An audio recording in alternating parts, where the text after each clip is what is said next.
membentuk sistem kepemimpinan sentral dan disiplin mutlak, melahirkan efek domino, Mafekan, yang memaksa banyak suku bermigrasi dan membentuk kerajaan baru seperti Lesotho dan Swazi, meninggalkan kisah yang menjadi semangat juang hingga abad ke-20 dipakai sebagai simbol oleh gerakan perlawanan anti-apartheid.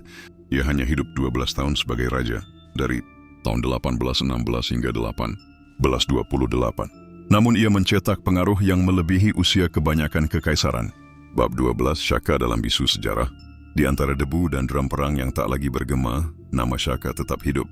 Seorang penyair Afrika Selatan pernah menulis, ia datang seperti badai, memutar langit, dan pergi tanpa kubur, meninggalkan jejak dalam dada semua yang hidup. Shaka bukan pahlawan dalam arti damai. Ia bukan tiran dalam arti hitam putih. Ia cuma adalah penguasa yang lahir dari luka, membentuk dunia dengan tangan yang berdarah, dan mati bukan sebagai manusia, tapi sebagai legenda. Akhir. Dan jika engkau berjalan di tanah KwaZulu hari ini, dan mendengar bisikan angin dari sabana, barangkali itu suara Shaka berkata, aku tidak mati. Aku hanya kembali ke semak tempat singa beristirahat, menunggu dunia memanggil namaku lagi.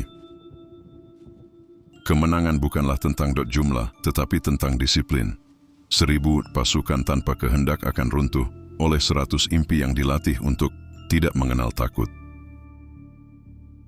Jangan ajari aku belas kasihan, karena dunia tidak memberiku belas kasihan saat aku lapar dan diusir.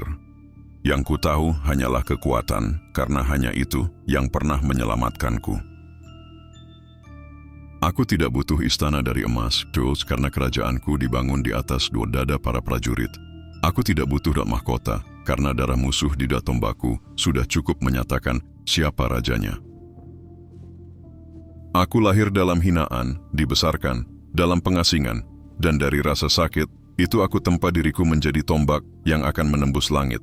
Tak seorang pun dapat memadamkan api yang ditiup oleh angin dendam.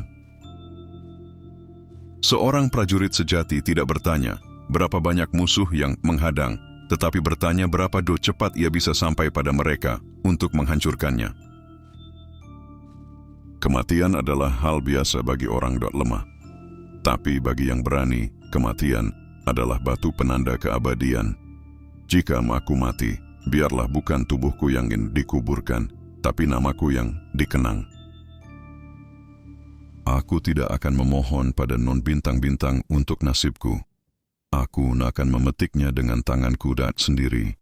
Dan jika tanganku berdarah, biarlah itu menjadi warna kejayaanku.